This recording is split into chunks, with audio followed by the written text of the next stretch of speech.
नमस्कार विद्यार्थी मित्रांनो, डॉक्टर सुशील स्पॉटलाईट या आपल्या यूट्यूब चॅनलवर तुमचं सर्वांचं स्वागत आहे. आपण ही नवी एक लेक्चर सिरीज घेतोय की जिच्यामध्ये जे महत्त्वाचे कायदे आहेत, एकंदरच कोलोनियल इंडिया जो काही होता आणि त्या संबंधित ईस्ट इंडिया कंपनीचं जो काही प्रशासन आहे, नंतरच्या काळात ब्रिटिश पार्लमेंट, तर 1773 पासून 1947 आपण सर्व कव्हर करणार आहोत. सुरुवातीला कंपनी रूल जो आहे 1773 ते 1858, याच्यातलं या लेक्चरमध्ये रेग्युलेटिंग ॲक्ट ऑफ 1773 आपण करणार आहोत.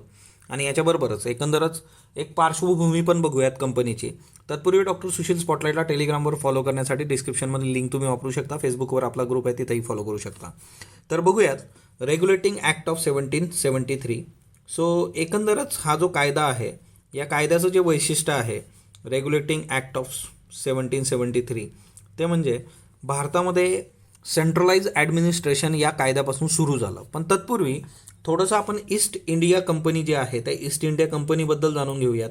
ही जी ईस्ट इंडिया कंपनी आहे, ईस्ट इंडिया कंपनीची जी स्थापना झाली होती ती 1600 झाली होती. आणि ईस्ट इंडिया कंपनी जी होती ती एक ट्रेडिंग कंपनी होती, व्यापारी होती. आणि एक्सक्लुझिव्ह राईट यांना मिळाले होते. म्हणजे एक्सक्लुझिव्ह राईट काय होते की भारताबरोबर ब्रिटनमधून फक्त आणि फक्त ईस्ट इंडिया कंपनीच भारताबरोबर ब्रिटनमधून व्यापार करू शकते. आणि याचा जो बेस होता तो होता की क्वीन एलिझाबेथ ज्या होत्या, त्या क्वीन एलिझाबेथ फर्स्ट यांनी जे काही यांना चार्टर अलॉट केलं होतं, म्हणजे त्या चार्टरनुसार त्यांनी ते अधिकार प्रदान केले होते. आणि तिच्यामधून एक्सक्लुझिव्ह राईट होते 100% भारताबरोबर तेच व्यापार करणार. त्याच्यानंतरचा जो काळ आहे तो म्हणजे 1765. 1765मध्ये कंपनीला दिवाणी राईट्स मिळाले. दिवाणी राईट्स काय असतं? दिवाणी राईट्समध्ये दोन गोष्टी येतात. एक म्हणजे तुमचा रेव्हेन्यू असतो आणि दुसरी महत्त्वाची गोष्ट जी असते ती म्हणजे सिव्हिल जस्टिस.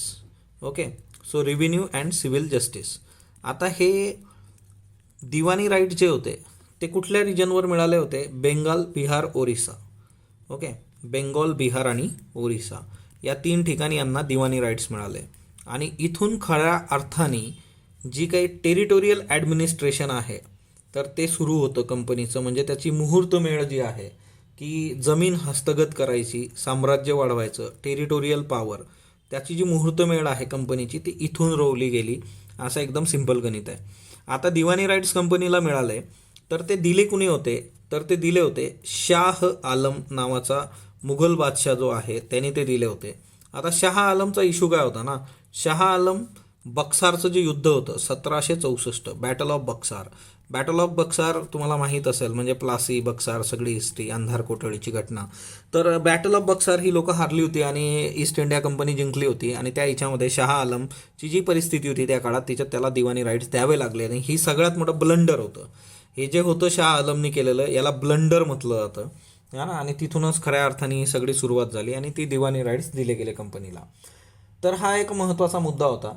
शाह आलमला लक्षात ठेवा. आणि जे काही नंतर वाटोळं झालेलं आहे तिच्यात त्याचा फार मोठा रोल आहे. मग आता रेग्युलेटिंग ॲक्ट जो आहे ना, रेग्युलेटिंग ॲक्ट ऑफ 1773 तो आपण बघणार आहोत. आता याच्यामध्ये सगळ्यात महत्त्वाची गोष्ट, या ॲक्टचं जर इम्पॉर्टन्स तुम्ही बघितलं तर याच्यात काय काय महत्त्वाच्या गोष्टी आहेत. इम्पॉर्टन्सचा जर विषय असला तर तिच्यामध्ये सर्वात पहिली स्टेप आहे ही, जिच्यामध्ये ब्रिटिश पार्लमेंट जी होती तर त्यांनी कंपनीचे अफेअर्स जे आहेत सगळे भारतातले, तर ते रेग्युलेट आणि कंट्रोल करायला सुरुवात केली. म्हणजे ईस्ट इंडिया कंपनी जी आहे तिला रेग्युलेट करणं प्लस कंट्रोल करणं, या दोन्ही गोष्टीची फर्स्ट स्टेप जी आहे ती ही रेग्युलेटिंग ॲक्ट ऑफ 1773 होती.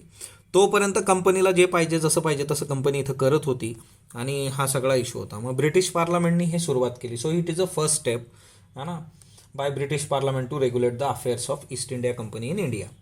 दुसरी महत्त्वाची गोष्ट हिच्यामध्ये जी आहे की सगळ्यात महत्त्वाची गोष्ट होती की पहिल्यांदा ब्रिटिश पार्लमेंटनी कंपनीचे जे फंक्शन्स होते हिच्यामध्ये पॉलिटिकल फंक्शन्स, ओके, आणि ॲडमिनिस्ट्रेटिव्ह फंक्शन जे आहेत ते वेगवेगळे करायला सुरुवात केली. म्हणजे ॲडमिनिस्ट्रेटिव्ह फंक्शन जे आहेत कंपनीचे ते कंपनीचे वेगळे केलेत, ॲज वेल ॲज पॉलिटिकल. म्हणजे राजकीय आणि प्रशासकीय जी काही कार्य होती कंपनीची, फंक्शन्स होते, ते वेगवेगळ्या पद्धतीने मांडले गेलेत आणि त्याच्यात काय येणार ते बघितलं गेलं. सो याच्यामधून एक सिंपल गोष्ट येते की हे जे सगळं होतं की प्रथमच सेंट्रलाइज्ड ॲडमिनिस्ट्रेशन जे आहे ते भारतामध्ये याच्यातून आलं. सेंट्रलाइज ॲडमिनिस्ट्रेशन, तर हा एक महत्त्वाचा मुद्दा आहे याच्यातला की तो इथं आला. Regulating act of 1773, centralize administration.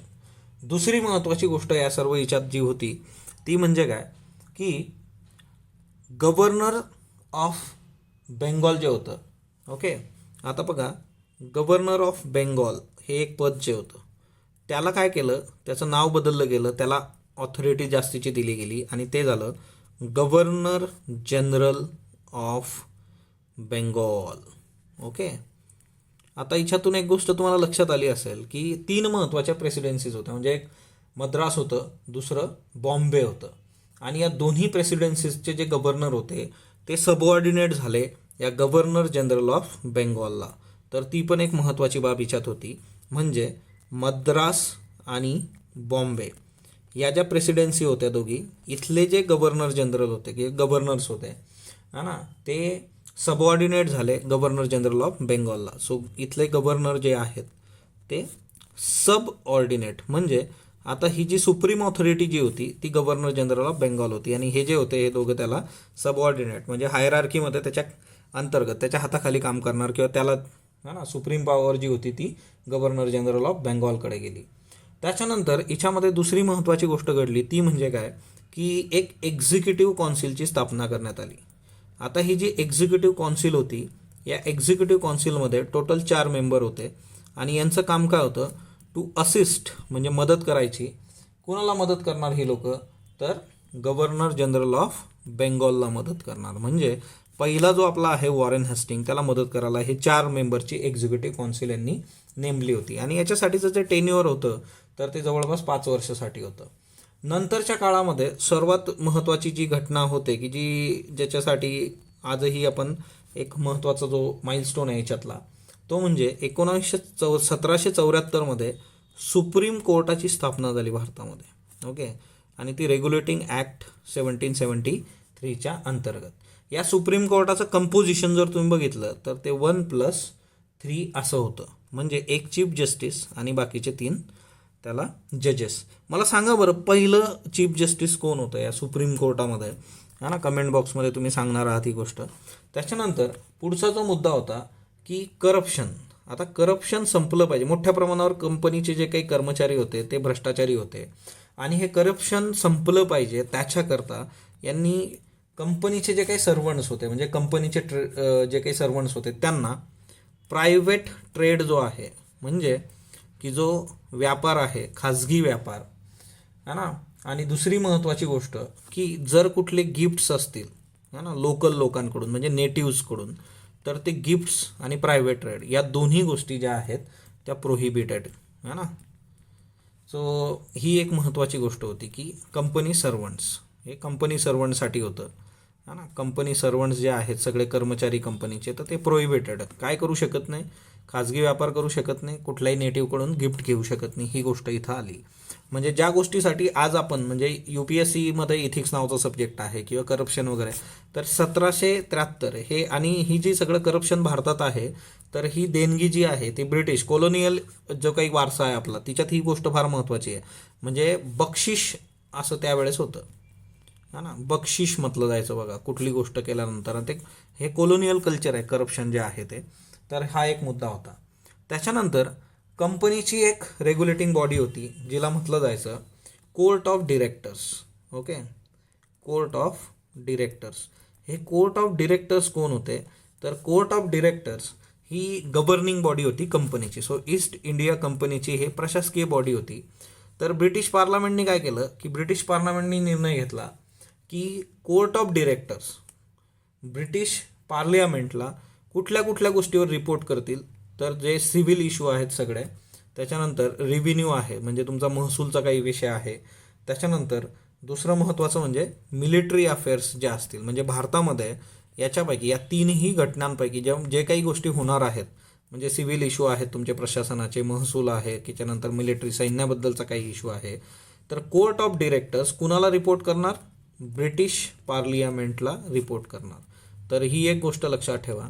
तर हे पण केलं होतं. आणि हिच्यामधून जे म्हटलं होतं की greater control over east India company, east India कंपनीवर प्रॉपर कंट्रोल घेण्याचा हा प्रयत्न होता. सो हे महत्त्वाचे मुद्दे होते रेग्युलेटिंग ॲक्ट ऑफ 1773 मधले. तर तेवढं एक लक्षात ठेवा, एक्झाम पॉईंट ऑफ व्ह्यूनी ह्या गोष्टी महत्त्वाच्या आहेत. येत्या काळामध्ये अजून जे महत्त्वाचे मुद्दे आहेत आणि कायदे आहेत ते बघत राहू. स्पॉटलाईट बरोबर जोडलेलं राहा. स्पॉटलाईटला लाईक करा, शेअर करा, सबस्क्राईब करा. धन्यवाद विद्यार्थी मित्रांनो.